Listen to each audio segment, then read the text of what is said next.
এবার বল। বিশ্বাসের জ্ঞানটা যেহেতু অত্যন্ত গুরুত্বপূর্ণ, সেহেতু এটাকে সূক্ষ্ম বিষয়গুলো জানার জন্য সচেষ্ট থাকতে হবে। আর এই জন্য আমাদের পূর্ববর্তী ওলামায়ে কেরাম এটাকে সূক্ষ্মভাবে পর্যালোচনা করতেন। এটা তাদের আমরা লিখিত কিতাবের নাম দেখেই বুঝতে পারি। যেমন ইমাম আবু হানিফা এই বিষয়ের কিতাব লিখে এটার নামকরণ করেছেন আল ফিকহুল আকবার, অর্থাৎ সর্বোত্তম ফিক, সর্বশ্রেষ্ঠ ফিক।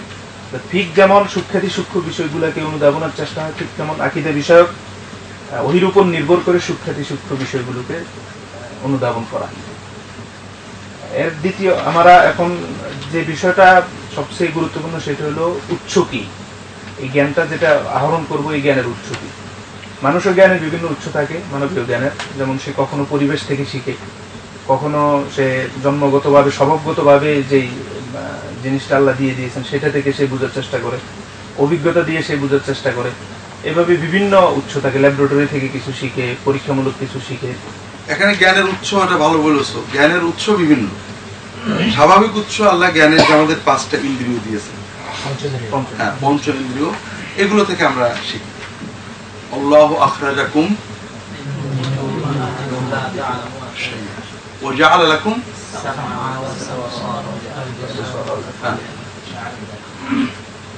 তাহলে এটা দেখো, মানে কোরআনের এটা বোঝার চেষ্টা করো। পৃথিবীতে একমাত্র মানুষই এই পর্যায়ে, আখরাজাকুম মিন বুতুনি উম্মাহাতিকুম লা তা'লামুনা শাইআ। গরুর বাছুর, হাঁসের বাছুর কিন্তু এরকম জন্মে না, পাখির বাছুর এরকম জন্মে না, ওরা কিছু জেনেই জন্মে। কথা বুঝতে পেরেছ? একমাত্র কিছুই না জেনে জন্মে হলো মানুষের বাছুর, বুঝেছ? লা তা'লামুনা, কিভাবে মানুষ জানে? জাআলাকুম সামআ ওয়াল আবসার ওয়াল আফিদা, আমাদের কান, চোখ, এটা আমাদের মূল ইন্দ্রিয়। আমাদের স্পর্শ ইন্দ্রিয় আছে, কিন্তু আমাদের সবচেয়ে বড় জ্ঞানের জন্য আমাদের ব্রেনের ইনপুট কি? চোখ, কান। এটা তো আউটপুট, এটা ইনপুট কি? চোখ আর কান। আমাদের ব্রেনে জ্ঞান ঢুকছে এই দুটো দিয়ে মূলত, বাকি আছে স্পর্শ ইন্দ্রিয় আছে। আল্লাহ তাআলা বললেন যে এটা এটা আল্লাহ তোমাদের তো শুকর করতে হবে। যাই হোক, আমাদের জ্ঞানের প্রথম উৎস কি? আমাদের ইন্দ্রিয়গুলো, এগুলো দিয়ে আমরা শিখি। দ্বিতীয় আমাদের পরিবেশ, মানুষের মুখ থেকে, লোক কথা থেকে শিখি। বাপ বলেছে সব তো আমরা ইন্দ্রিয় দিয়ে শিখি না। যেমন বিষ খেলে মানুষ মরে, এটা আমরা অনেক সময় ইন্দ্রিয় দিয়ে দেখি। আমরা চোখ দিয়েও দেখিনি কাউকে মরতে, নিজেও খেয়ে মরিনি। আমরা এটা মানুষ কান দিয়ে শুনেছি, মানুষের মুখ থেকে শুনেছি। তৃতীয় হলো আমাদের লজিক, যুক্তি, যেটা প্রাণীদেরকে আল্লাহ তাআলা দেননি, এটা আমাদের দিয়েছে। সেটা হলো অতীত, ভবিষ্যৎ, বর্তমানকে একটা লজিকে এনে ফেলা, যে এইটা করলে যেহেতু এইটা করলে এইটা হবে। লজিক কিন্তু একটা যুক্তির, একটা জ্ঞানের একটা ভিত্তি। ল্যাবরেটরি আমাদের অভিজ্ঞতা, অর্থাৎ যেটা ইন্দ্রিয় দিয়ে আমরা শিখি। ল্যাবরেটরিতে নিলাম, করলাম, দেখলাম, এটা একটা আমাদের মূলত ইন্দ্রিয়লব্ধ জ্ঞান, বুঝেছো? এগুলো সব মানে সাধারণ জ্ঞানের উৎস। আর আমরা বিশ্বাস করি যে জ্ঞানের আরেকটা উৎস আছে, সেটা কি? ওহী। জ্ঞানের এই উৎসগুলো সব মানবীয়, আমাদের ইন্দ্রিয়র মাধ্যমে আমরা বুঝতে পারি। এমনকি লজিকও মানুষ নিজেদের জ্ঞান বিবেকের আলোকে তৈরি করে। আর ওহী হলো যেটা আল্লাহর কাছ থেকে মানুষকে আল্লাহ দেন, যেটা আল্লাহর বাছাই করা কিছু মানুষই পেতে পারে। এখানে ওহীর কথায় আরেকটা জিনিস বলছো, এটা আসবে পরে। ওহী বিভিন্ন রকম আছে। ইসলামে ওহী শতভাগ ওহী শুধু নির্ভুল জ্ঞানের উৎস।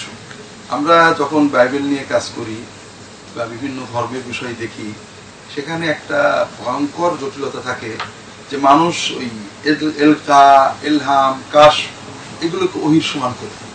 খ্রিস্টান ধর্মের যে ধর্মীয় বিকৃতি, এটার মূল কারণ ছিল যে তারা বলতেন, বাইবেলের একটা বক্তব্যকে দিয়ে, যে পবিত্র আত্মা এখন থেকে আমাদের সাথেই থাকে। যারা যেটা মনের ভিতর কল্পনা করতেন, চিন্তা করতেন, পবিত্র আত্মায় আমাকে এটা দিয়েছে, তিনি সেটাই করতেন, সেটাই বলতেন, এবং এটাকেই ধর্মগ্রন্থ, ধর্ম মনে করতেন। যে কারণে নানাবিধ জটিলতা তৈরি হয়েছে। আমাদের সমাজও আছে, মানুষ স্বপ্ন দেখে, অথবা কাশফ হয়, অথবা দেখছে ফেরেশতা এসে বলে গেল।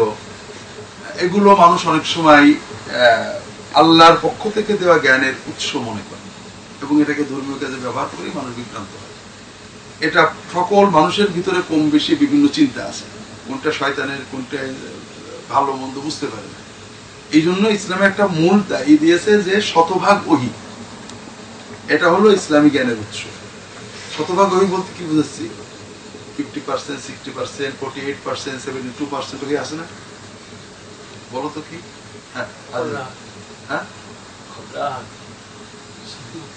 হ্যাঁ মাশাআল্লাহ, কাছাকাছি কিছু চলে গেছে। হ্যাঁ বলো, হ্যাঁ বলো হাদিস বলো। জি হ্যাঁ, লা ইয়াবকা মিনান নুবুওয়াতি ইল্লা রুইয়া সালিহা ওয়া রুইয়া সালিহা মিন 48 অথবা অন্য জায়গায় 70 জুজআন মিনান নুবুওয়া। এখন একজন বলতে পারে যে সত্য স্বপ্ন তো নবুয়তের অন্তত 48 ভাগের 1 ভাগ, 70 ভাগের 1 ভাগ, তো যে এটা ঠিক আছে, তবে মানে 50 ভাগের 1 ভাগ মানে 2 ভাগের 1 ভাগ ওই দিও চলবে না।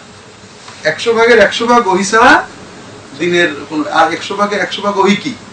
কিতাবুল্লাহি ওয়া সুন্নাতুর রাসূল।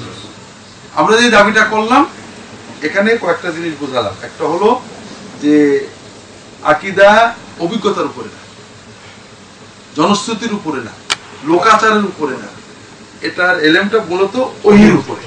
কারণ আকীদা মানে গায়বী জগৎ সম্পর্কে, সৃষ্টিকর্তা, জান্নাত, আখিরাত, নবুয়াত সম্পর্কে একটা বিশ্বাস। আর এই বিশ্বাসগুলো অভিজ্ঞতাতে বোঝা যায় না, কথা বুঝতে পেরেছ? এরপরে এটা লজিক দিয়ে চূড়ান্তে যাওয়া যায় না। যেমন মনে করো আমি একটা লজিক দিলাম, শুক্রবারে মারা গেলে কবরের আযাব মাফ হবে, তাহলে শনিবারে মারা গেলে হাফ হবে। লজিক না? মদিনায় মারা গেলে রাসূলুল্লাহ সাল্লাল্লাহু আলাইহি ওয়াসাল্লাম শাফাআত করবে, তাহলে বাংলাদেশে মারা গেলে অন্তত করবেন না, মনে করো। এটা লজিক মনে করো। এই ধরনের এই লজিক দিয়ে বিশ্বাস প্রমাণ করা যায় না, মানে অপ্রমাণও করা যায় না। কারণ আমি লজিক দিলাম, এটা প্রমাণ করবো কি? আসলে কখন মরলে আল্লাহ কবুল করবেন, কোন বিশ্বাস আল্লাহ করবেন, কোন ধরনের ইবাদত আল্লাহ কবুল করবেন, আল্লাহ তাআলাকে কি নামে ডাকবো, এগুলো লজিক দিয়ে ফাইনাল করা যায় না। এগুলো তোমার কি বলে অভিজ্ঞতা দিয়ে বোঝা যায় না, জনশ্রুতির উপরে নির্ভর করা যায় না। এগুলো ওহী দিয়ে জানতে হয় এবং ওহী সবসময় বুদ্ধি বিবেকের সাথে সমন্বিত। এখন আমরা আগে বুঝি এগুলো যে ওহী দিয়ে জানতে হয়, জনশ্রুতির উপরে, লোকাচারের উপরে, সবাই বলছে কেউ কি কিছু বোঝে না, এগুলোর উপরে চলবে না, এটা আমরা দাবি করছি কি জন্য? কোরআন এবং হাদিস থেকে কিছু ডকুমেন্ট। ইমানের উৎস হিসাবে যেমন কোরআনে ওহীকে গুরুত্বারোপ করা হয়েছে, ঠিক তদ্রুপ এই বিষয়ে, ইমানের বিষয়ে বাকি যে উৎসগুলো আছে, লোকাচার, সামাজিক সংস্কৃতি বা পরিবেশ, এই সমস্ত বিষয়কে বর্জন করার আদেশ দেওয়া হয়েছে। আল্লাহ রাব্বুল আলামিন বলেছেন, ইত্তাবিউ মা উনজিলা ইলাইকুম মির রাব্বিকুম ওয়া লা তাত্তাবিউ মিন দুনিহি আউলিয়া। তোমরা অনুসরণ করো ওই বিষয়ের যেটা আল্লাহর তরফ থেকে এসেছে, আর তাকে ছাড়া অন্যকে তোমরা অভিভাবক হিসেবে গ্রহণ করো না। অর্থাৎ তোমরা ওহীর উপর নির্ভর করো, ওহী ছাড়া আর কাউকে নির্ভরতার জন্য গ্রহণ করো না। খুব ক্লিয়ার নির্দেশ যে তোমরা ওহীর উপর নির্ভর করো। তারপরে মা উনজিলা ইলাইকুম মির রাব্বিকুম, তোমাদের রব থেকে যেটা ইনজাল করা হয়েছে, অবতরণ করা হয়েছে, ওহী এসেছে, ওইটা ইত্তেবা করো। এর বাইরে আর কিছুকে নির্ভরতার ইত্তেবা করার মতো গ্রহণ করো না। ওহী ছাড়া বাকি বিষয়গুলোকে আল্লাহ রাব্বুল আলামিন বিভিন্ন সময় বিভিন্ন নামকরণ করেছেন। কোথাও ওহী নির্ভর না হওয়াকে পথভ্রষ্টতা বা দলাল হিসেবে উল্লেখ করা হয়েছে। যেমন কাফেররা বলতো, ইন্না ওয়াজাদনা আবাআনা আলা উম্মাতিন ওয়া ইন্না আলা আথারিহিম মুক্তাদুন, যে আমরা আমাদের পূর্বপুরুষদেরকে পেয়েছি, যে মতাদর্শের উপর পেয়েছি, এই মতাদর্শটাকেই আমরা আমাদের জন্য অনুকরণীয় বা আদর্শ হিসেবে গ্রহণ করেছি। অথচ আল্লাহ রাব্বুল আলামিন তাদের এই চিন্তা চেতনাকে বা তাদের এই কথাগুলোকে পথভ্রষ্টতা বলেছেন সূরা বাকারার 170 নম্বর আয়াতে, ওয়াইযা কিলা লাহুম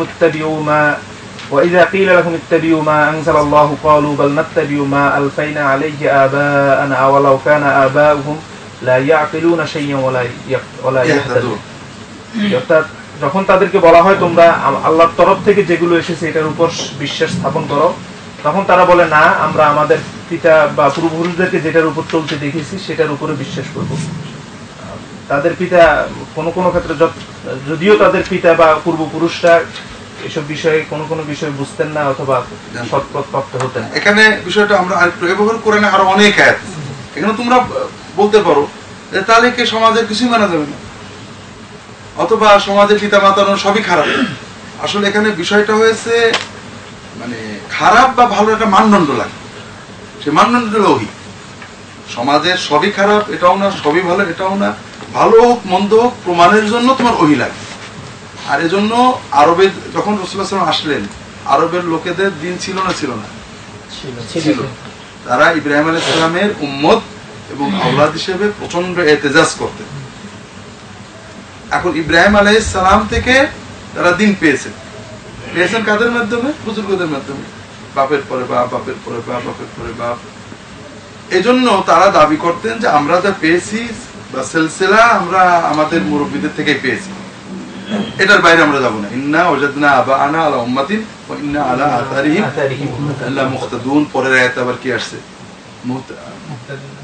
মুহতাদুন আসছে।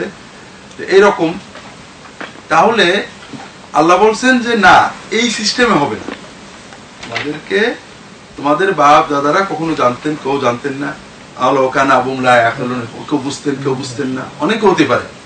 এটা নিয়ে বিতর্কে যেও না। আল্লাহ কোরআন অন্য জায়গায় বলেছেন তিলকা উম্মাতুন লাহা মা কাসাবাত ওয়া লাকুম মা কাসাবতুম ওয়া লা তুসআলুনা আম্মা কানু। আরব দেশের বিতর্ক ছিল একটাই যে আমরা তার এই যে ইব্রাহিম আলাইহিস সালাম এই বড় বড় সব ভুল করেছে। আল্লাহ প্রথমে ইব্রাহিম আলাইহিস সালামের সফলতার কথা বললেন, ইসমাঈল আলাইহিস সালামের কথা বললেন, ইয়াকুব ইসহাকের কথা বললেন, তিনি মৃত্যুর সময় কি বলেছিলেন বললেন। বলার পরে আল্লাহ তাআলা কেটে দিলেন যে তারা ভালো ছিলেন, কিন্তু তারা কি করেছেন না করেছেন এটা প্রমাণ করা অপ্রমাণ করা ঝামেলায় যাওয়া দরকার। এখন যদি তুমি বলো যে ইসহাককে তো আল্লাহ কোরআনে ভালো বললেন, ইসহাক তো এটা করেছে, ওই বাইবেল অমুক হয়ে গেছে, ইয়াকুব এটা করে বাইবেল অমুক হয়ে গেছে, অমুক কাহিনীতে আছে ইব্রাহিম এটা করেছে, তাহলে ভালোই ছিল, তাহলে ওনারা এটা করলো কেন? আল্লাহ বললেন তারা ভালো ছিল, তারা ভালো করেছেন, কিন্তু তাদের কথার যুক্তি দিয়ে কে কি করেছেন এই চিন্তা করে তোমাদের লাভ নেই। তিনি কম্মাতুন কাদ খালাক, তারা চলে গেছেন লাহা মা কাসাবাত ওয়া লাকুম মা কাসাবতুম। তাদের অর্জন তাদের, তাদের এবং তোমাদের অর্জন তোমাদের। ওয়ালা তুসআলুনা আম্মা কানু, তারা কি করেছেন তোমাদের জিজ্ঞেস করা হবে না। কাজে ওটা নিয়ে তোমরা ওহী দিয়ে প্রমাণ করো তুমি যেটা করছো ঠিক আছে কিনা, এটা তাদের আমল দিয়ে নয়, ওহী দিয়ে প্রমাণ করো। এইটা কিন্তু খুব দরকারি বিষয়। আমাদের অনেক সময় সমাজে আকীদা এবং আমল সকল ক্ষেত্রেই আমরা কিছু মানুষের ভালো বলবো, বিশ্বাস করবো তারা ভালো ছিলেন, তখন একজন বললো উনি তো অমুক আমলটা করেছেন। করেছেন না করেছেন জানি না, করে থাকলে করেছেন, না করে থাকলে না করেছেন। করে থাকলে কেন করেছেন? লাহা মা কাসাবাত ওয়া লাকুম মা কাসাবতুম। আমি যেটা করছি এটা আমার বিচার করতে হবে, সেই বিচারের মেয়ার কি? কথা বুঝতে পেরেছো না? বলো এরপরে ওহীর বিপরীত আকীদার ক্ষেত্রে ওহীর বিপরীত জ্ঞানগুলোকে কোরআনের ধারণা বা কল্পনা প্রসূত হিসাবে চিহ্নিত করা হয়েছে। যেমন সূরা ইউনূসের ৬৬ নম্বর আয়াতে আল্লাহ বলেছেন ওমা ইয়াত্তাবিউ আকতারুহুম ইল্লা যান্নান ইন্নাজ যান্না লা ইউগনি মিনাল হাক্কি শাইআ। এদের অধিকাংশই তাদের কল্পনা প্রসূত জ্ঞানের উপর নির্ভর করে বা অনুসরণ করে। আর এটা সত্য যে সত্য উদ্ঘাটনে কল্পনা কখনোই উদ্ঘাটন করতে পারে না। কল্পনা এটা খুব ভালো একটা বিষয় না, সেটা খুব দরকারি জিনিস। সেটা হলো প্রত্যেক জাতি তাদের ধর্মের ব্যাপারে দাবি দাওয়া করেন না, তাদের বিশ্বাস তো প্রমাণ করতে চান। এখন এইগুলো ওহির বাইরে যেটা, সেটা সব জন মানে ধারণা। ধারণার এলেমে পার্থক্য করছে আল্লাহ তাআলা। যেমন মনে করো তোমরা যেটা পড়ো সেটা বলি, অন্যান্য বিষয় হিন্দু ধর্মে যাও, হিন্দু ধর্মে যত বিশ্বাস এবং আচার আছে তাদের বলো যে এটা আপনার ধর্মগ্রন্থে প্রমাণ করো। সবচেয়ে বড় বিষয় হিন্দু ধর্মে কি? দুর্গাপূজা। এখন এই দুর্গাপূজাটা ৩০০ বছর আগে ছিল না। বেদ দিয়ে দুর্গাপূজা প্রমাণ করতে বলো, গীতা দিয়ে বলো,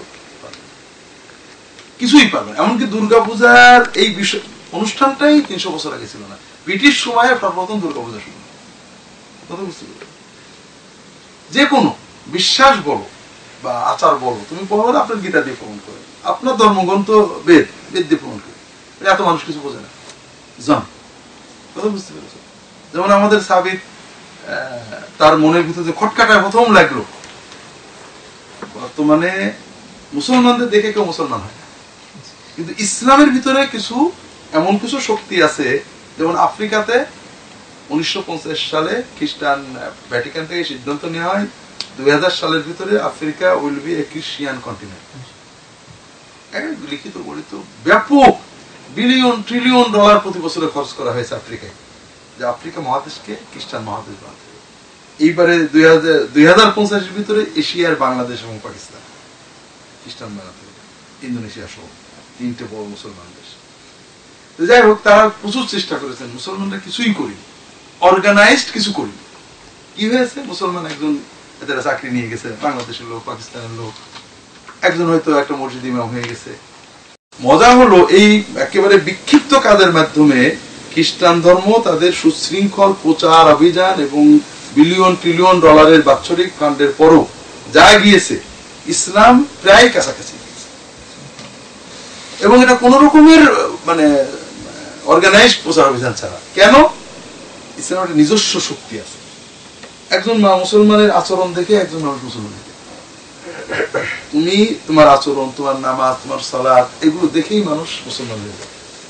এটা মানুষকে আকর্ষণ করে, এটা ফিতরত। যেমন তোমাদের গল্প বলছিলাম যে এটা সত্য, মানে আমাদের দেশের সত্য এবং দুঃখজনক ঘটনায় বিডিআর এর রাঙ্গামাটির একদম বর্ডারের ইসে কিছু ওই চাকমা দিতে নয়, খড়ি দিতে, খড়ি এনে কিছু বিডিআর যেখানে ক্যাম্পাসে একটা মসজিদ থাকে, কিছু মানুষ নামাজ পড়ে, তোমরা এসে নামাজ বসে বসে শুনতো, ওদের খুব মজা লাগতো, আজান শুনতো, নামাজ পড়লে মানে যে লোকদের কেরাত আছে সে শুনতো, নামাজ দেখতো। পরে দেখা গেল খড়ির সাথে আরো অনেক মানুষ আসে, কি জন্য? নামাজ দেখতে, আজান শুনতে। এরপরে ওরা মিডিয়াতে বলেছে, ভাই তোমরা এগুলো আমার খুব মজা লাগে, এগুলো আমাদের শিখিয়ে দাও। বলে যে আমরা মুসলমান, তোমরা তো এগুলো হবে না, তো তোমাদের এগুলো করতে পারবো না, আমরা মুসলমান মানে দাও না, এগুলো করবো, বিপদে পড়ে যাবো। তোমরা রাঙ্গামাটি যাও, ওখানে ইসলামিক ফাউন্ডেশন অফিস আছে, ওরা করতে পারে। আমরা আবার মুসলমান কোন বিপদে পড়বো শেষে। সেখান থেকে প্রায় 4-5 দিনের পর, এবং হাঁটা পথ, ওখানে তো গাড়ি রাস্তাঘাট নেই এখন, বেচারারা খাবার দাবার নিয়ে হাঁটতে আগ্রহটা কত দেখো। রাঙ্গামাটি আসছে, রাঙ্গামাটি এসে এখানে যায়, ফাউন্ডেশনে যায়, ইসলামিক ফাউন্ডেশনে যায়, কেউ মুসলমান করে না, যাওয়ার কোন বিপদে পড়ি। এরপরে ওদেরকে বলা হয়েছে যে তোমরা এসে যাও আবু জাহল গিফারি কমপ্লেক্সে যাও, ওখানে ওনারা মুসলমান ওরা আসছে না, মুসলমান হয়েছে। পরবর্তীতে অনেক অত্যাচার ঝামেলার মুখে তারা হয়েছে, আমরা ওখানে যাবো না। যেটা বলছিলাম যে এই যে ফিতরাতান সাবিতের মনে স্ট্রাইক করলো কি, মানুষ কোন মুসলমান আমল সাবিতের ভালো লাগবে না, এটা 100 বার। যে ওর বাবা মারা গেছে, বাবা মারা গেলে বাবাকে পোড়াতে নিয়ে গেছে, পোড়াতে নিয়ে গেলে ওর কষ্ট লেগেছে। বাবা মারা গেছে, ঠিক আছে, বাবার এখন দেহ, এটা বাবা না, কিন্তু যে দেহটা আমি কালকে জড়াই ধরেছি, চুমু খেয়েছি, আদর করেছি, ওই দেহটা আমি ফ্ল্যাটিতে পিটাবো, মারবো, পোড়াবো, এটা তো মানবীয় ফিতরাত, এটা আমি করি না। তোর কষ্ট লেগেছে, ওই যখন আগুন দিলে পারে মানুষ লাশ নড়ে, হাত পা নড়ে, তখন বাড়িয়েছে, ভাঙছে, কর্মর করে হাড় করে ভেঙে দিয়েছে। এখন সে জিজ্ঞেস করেছে গুরু গোসাইদের যে তোমরা এই যে করছো, এটা বেদে কোথায় আছে? এই মানুষ হাজার হাজার শত হাজার বছর সবাই করছে, কিছু কি বুঝে না, কথা কিন্তু একটা। আমরাও যেটা বলি ওনারাও সেটাই বলে, কথা বুঝতে পেরেছে? এটা তাকে স্ট্রাইক করেছে। তাহলে এমন মনে করো খ্রিস্টান ধর্মে যাও, খ্রিস্টান ধর্মের মূল ভিত্তি কি? তৃত্ববাদ। তৃত্ববাদ মানে God the Father, God the Son, God the Holy Ghost, পিতা ঈশ্বর, পুত্র ঈশ্বর, পবিত্র আত্মা ঈশ্বর।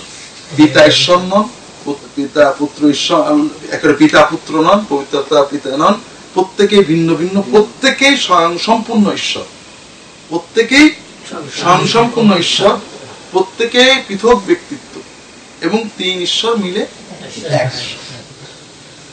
ভালো কথা, এটা যৌক্তিকতা আমাদের দরকার নেই, এটা বাইবেল থেকে প্রমাণ করুন। প্রথম পিতা ঈশ্বর, পবিত্র আত্মা ঈশ্বর, পুত্র ঈশ্বর, এই কথাটা বাইবেলে নেই। তিন মিলে এক ঈশ্বর, এই কথাটা বাইবেলে নেই। কথা বুঝেছো? খ্রিস্ট ধর্মের মূল আকীদা হলো নাইসিন ক্রিড। তারা বলেন আমরা বিশ্বাস করি এক ঈশ্বরে, বিশ্বাস করি পুত্রে, তিনি পবিত্র আত্মা থেকে, এই ঈশ্বর থেকে, light off light, বিগটেন not made, মানে জন্ম পাওয়া সৃষ্ট নন, ইত্যাদি ইত্যাদি ইত্যাদি। যে এর ভিতরে একটা সিঙ্গেল বাক্য তুমি বাইবেল, তারা কিন্তু এটাকে বিশ্বাস, মানে তুমি যদি 16 আনা বাইবেলকে শতভাগ বিশ্বাস করো, তুমি জানাতে পারো, খ্রিস্টান হতে পারো না। কথা বুঝতে পেরেছো? তাহলে বাকি সব কিন্তু জান। তারা বলবে হ্যাঁ যিশু ঈশ্বর, এটা প্রমাণ পাওয়া যায়, বিভিন্ন প্রমাণ দেবে, কিন্তু যে তুমি যে বিশ্বাসটা বলছো, এটা একটা বাক্যও তো ইসে নেই, বাইবেলে নেই, একটা সিঙ্গেল বাক্যও নেই। যিশু ঈশ্বর, বাইবেলে নেই। পবিত্র আত্মা ঈশ্বর, বাইবেলে নেই। তিন মিলে তিন ঈশ্বর না এক ঈশ্বরে তো বাইবেলে নেই। তারা বলবেন আছে, যে পিতার দয়া, পুত্রের সহায়তা, পবিত্র আত্মার, এই তোমরা পাও, মনে করো। এর দ্বারা কি তিন ঈশ্বর বোঝা গেল, আর তিন মিলে এক বোঝা গেল, আদৌ পুত্র ঈশ্বর বোঝা গেল, পবিত্র আত্মা কিছুই বোঝা গেল না। আমি যদি বলি আল্লাহর দয়া, নবীজির সাফাও তোমরা পাও, তার মানে দুই ঈশ্বর বোঝা গেল নাকি? কিছুই বোঝা গেল না। এই ধরনের, তাহলে পরে এটা সম্পূর্ণ কিসের উপরে? জন্মের উপরে। আচ্ছা, আদমের পাপে সবাই পাপী, এটা বাইবেলে আছে, বাইবেলের মূল ইঞ্জিলেও নেই। এটা সাধু পল বলেছেন, সেটা ভিন্ন কথা, কিন্তু মূল ইঞ্জিলেও নেই, আর পুরাতন কেতাবেতে নেই। এই জন্য মানে থিওরি অফ অ্যাটনমেন্ট, অর্থাৎ প্রায়শ্চিত্তবাদ, অর্থাৎ সবাই পাপী, প্রায়শ্চিত্ত লাগবে। কাজেই সেই প্রায়শ্চিত্ত মানে যে পাপী সে দিলে হবে না, একদম নিষ্পাপ ধরে এনে জয় করতে হবে, ঠিক আছে? এটাকে আছে বাইবেল কোথাও নেই। একজনের পাপের জন্য আর একজন মরে গেলে তার পাপ মাফ হবে, এটা বাইবেল প্রমাণ করে না। এই জন্য তাহলে কি হলো, তারা একটা ধর্ম, তারা অনেক যুক্তি দেন, সব যুক্তি, কোনো নস নেই। এই যুক্তি বিভিন্ন ঘুরিয়ে ফিরিয়ে, পেঁচিয়ে গছিয়ে যা বলা হয়, এটা হলো জন, লোকাচার, জন। আর ওহির টেক্সটটা হলো এলেম। কথা বুঝতে পেরেছো? এই জন্য অধিকাংশ ক্ষেত্রে আরবের কাফেররা, আরবের আল্লাহ কোরআনে বারবারই বলেছেন, যেমন এই আয়াতে বলেছেন, আল্লাহ বলছেন ওকাম মিন মালাকিন,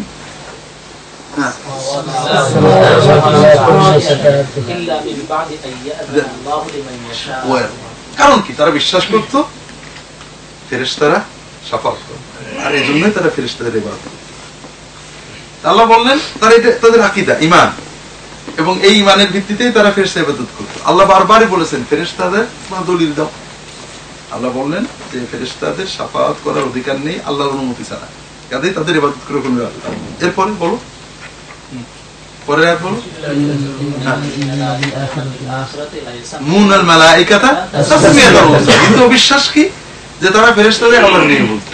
মজা হলো সকল ধর্মে অদ্ভুত ব্যাপার, মানে মানুষ মানে মেয়ে বিরোধী, কিন্তু আল্লাহর জন্য মেয়ে লাগে। আমাদের ভারতবর্ষে যত দেব দেবী যা, অধিকাংশ মেয়েলি নাম, ঠিক আছে না? আর নিজেরা মেয়ে হলে পুঁতে ফেলে দিচ্ছে, মেয়ে জন্মের আগেই আল্ট্রাসোনোগ্রাম করে অপারেশন করে দিচ্ছে, কিন্তু দেব দেবী কি হইতেন? আরবের কাফেররা ওটাই ছিল। আরবের কাফেররা ফেরেশতাদেরকে আল্লাহর মেয়ে বলতো, কাজে আল্লাহর মেয়ের কথা আল্লাহ শুনবে না, আল্লাহ শাফাত করবে। হ্যাঁ, তারপরে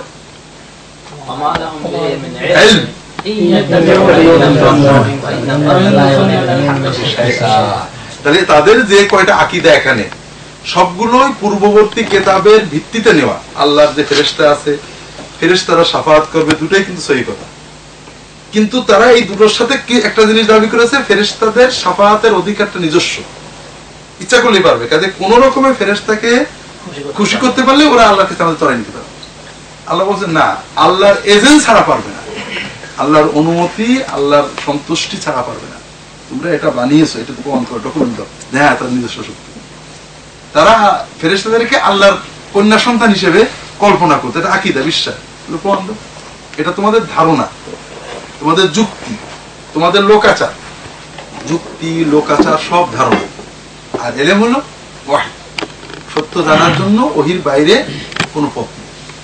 না বল আকীদার ক্ষেত্রে নিজের ইচ্ছার অনুসরণ করা পথভ্রষ্টতা হিসেবে কোরআনে বলা হয়েছে সূরা কাসাসের 50 নম্বর আয়াত, ওয়া আযাল্লু মিম্মান ইত্তাবা হাওয়াহু বিগাইরি হুদান মিনাল্লাহি ইন্নাল্লাহা লা ইয়াহদিল কওমাজ জালিমিন। আর যে ব্যক্তি ওহী অর্থাৎ আল্লাহ রাব্বুল আলামিন নির্দেশিত ওহীবিহীন নিজের কুপ্রবৃত্তিকে অনুসরণ করে সে সর্বনিকৃষ্ট। আর আল্লাহ রাব্বুল আলামিন কখনো জালেম সম্প্রদায়কে হেদায়েত দেন না। এটা বোঝো, এটা আল্লাহ কোরআনে অনেক জায়গায় বলেছেন। হাওয়াটা আমরা কুপ্রবৃত্তি বলি আমরা অনেক সময়, আসলে হাওয়া মানে পছন্দ, হাওয়া মানে ঠিক পার্সোনাল চয়েস। এটা তোমার মনে এটা ভালো বলছে, বুঝতে পেরেছ? এই প্রবণতাটা মানুষকে সবচেয়ে বেশি ধ্বংস করে। তুমি যখন যুক্তি তর্ক সব শেষ, দলিল আদিল্লা বলে দিয়েছো, কিছু পাইনি, কিন্তু একদম মনেতে ছাড়তে পারছে, এটার নাম কি? এটা ভালো লাগছে, এটা না করলে ভালো লাগে না। দলিল যুক্তি কিছুই আসছে না, কোরআনের দলিল দিতে পারলাম না, হাদিস দিতে পারলাম না, অথবা বাইবেলেরও দিতে পারলাম না, গীতারও দিতে পারলাম না, কিন্তু ছাড়তেও পারলাম। কেন? হ্যাঁ, এটার নাম হলো মানে ডকুমেন্ট। ওহির টেক্সট ছাড়া তুমি যে বিশ্বাসটা করছো, যে কর্মটা করছো, এটা তুমি ছাড়তে পারছো না, এটা তোমার পছন্দের কারণে। এই ওহির কাছে সারেন্ডার না করা অধিকাংশ ক্ষেত্রে, প্রায় সকল ক্ষেত্রে এই পছন্দ, ব্যক্তিগত পার্সোনাল লাইকি, ব্যক্তিগত পছন্দ, ভালো লাগা মন্দ লাগা। আর এটা হলো গুমরাহির, সকল গুমরাহির মূল কারণ। আমরা পরবর্তী পড়ব, রাসূলুল্লাহ সাল্লাল্লাহু আলাইহি ওয়াসাল্লাম বিভিন্ন জায়গায় এটা বলেছেন, কোরআন তো বারবারই বলছে। সেটা কি? তালাতুন মুহলিকাত, তিনটা জিনিস ধ্বংস করবে। কি কি? শুহুন মুত্তাবা, না শুহুন মুতা, ওয়া হাওয়ান ওয়া ইজাবু কুল্লি মারইন বিনাফসিহি। একটা হলো শুহুন মুত্তাবা, মানে শুহ মানে কি? হ্যাঁ, বকিলতা বলে। এটা হলো মানে স্বার্থপর, নিজে আত্মকেন্দ্রিক, যা করব নিজে, নিজের স্বার্থ, নিজের ব্যক্তি কেন্দ্রিকতা, স্বার্থপরতা। এটা যখন মানুষ অপ্রতিরোধ্য হয়ে যায়, স্বার্থের বাইরে চিন্তা করতে পারো না। আমাদের সমাজে সকল দুর্নীতি, সকল অধঃপতন, সকল শিরক, সকল কুফর, সকল বেদাতের একটা বড় কারণ যে তুমি নিজেকে নিয়ে চিন্তা করছো, নিজের আমি এটা সত্য, কথাটা ঠিক আছে। আমরা সারা জীবন বলতে এই জীবনের বিগত প্রায় 30-25 বছর এটাই শুনে আসছি। কথা ঠিক, কিন্তু এটা বললে দরকার থাকে। কথা ঠিক, কিন্তু এটা বললে মানুষের কথা ঠিক, কিন্তু এটা কথা বুঝতে পেরেছ? এটা কি? এটা সফল মতো স্বার্থপর। মানে আমি আমার মাসলাহাত আমি বুঝছি এটা হক, কিন্তু আমি আমার স্বার্থ ছাড়তে পারছি না, বুঝতে পেরেছি? এটা হল একটা। এখানে কিন্তু ওই ব্যক্তি সত্যকে অস্বীকার করছে না, বলছে না যে আমি হক, সে বলছে যে না কথা ঠিক আছে। এরকম কথা তুমি শুনেছো না? শুনি আমি তো এই কত এই 20-25 বছর এটাই শুনে আসছি, কথা ঠিক আছে, কথা ঠিক, কিন্তু এটা বলতে গেলে চলে না, এই সমাজে চলে না। তার মানে কি? আমি নিজের স্বার্থকে বড় করে দেখছি, সফলতা ওয়া হাওয়ান মুত্তাবা, আমার পছন্দ। এটা কিন্তু সহ না, আমার পছন্দ, কোনো কিছু নেই, বুঝতে পারছি, কিন্তু আমি ছাড়তে পারছি, আমার ছাড়াটা আমার তৌকিয়তে আসছে না। এটা হলো হাওয়ান মুত্তাবা, ওয়া ইজাবু কুল্লি মারইন বিনাফসিহি। এটা হলো আরো আসওয়া, যে আমি এটা হলো অজব বলে, যেটা তাজকিয়ার পরিভাষায়। এটা আমাদের প্রায় সবচেয়ে বড় ভয়ঙ্কর অবস্থায় চলে গেছে। প্রত্যেক আলেম, প্রত্যেক গুরু, প্রত্যেক হুজুর, প্রত্যেক দল প্রধান, প্রত্যেক দিনদার ইজাবু বিনাফসিহি, আমি খুব ভালো দিনদার, এবং আমরা এটা প্রচারও করছি। যেমন মনে করো আমরা হক, আমরা সালাফি, আমরা হানাফি, আমরা অমুক, আমরা তমুক, আমরা হক। ওরা কেউ ভালো না, ওরা জান্নাতে গেলেও দেরি আছে, আমাদের অনেক পরে। এটা মানে আমাদের আমল সঠিক হওয়া, আমি সঠিক হওয়া কিন্তু এক না। আমি দায়টা রাখছি সুন্দর, এর মানে এই না দায়টা আল্লাহ কবুল করেছেন, এবং আমি ছোট দাঁড়িয়ে রাখছি ভালো, আমার দাড়ি ছোট দাঁড়িয়েছে ভালো, কিন্তু আমি ছোট দাঁড়িয়ে রাখছে ভালো, দুটো কিন্তু এক কথা এক না। দুটোর ভিতরে আসমান জমিনের পার্থক্য আছে। আলহামদুলিল্লাহ আমার আল্লাহ একটা ভালো কাজ করতে দিয়েছেন, ওকে মাহরুম করে, এটা একটা জিনিস। আর আমি ওর চেয়ে ভালো, তার মানে আমি কনফার্ম আমার তারিখে উঠে গেছে আর আমি ওর আগে জান্নাতে যাবো। কথা বুঝতে বিভিন্ন ভাবে ইজাবু আল মারই বিনাফসিহি সমাজে খুব ভয়ঙ্কর ভাবে ছড়িয়ে গেছে বর্তমানে, আলেম ওলামা দায়ীদের ভিতরে, আমাদের ভিতরে, সবার ভিতরে। যেটা বলছিলাম যে হালাকের কারণ তাহলে তিনটে, তার ভিতরে একটা হলো হাওয়ান মুত্তাবা, তুমি সব মেনে নিয়েছো কিন্তু ছাড়তে পারছো না। কেন পারছো না? মনে চাচ্ছে না, এটার নাম হলো হাওয়া।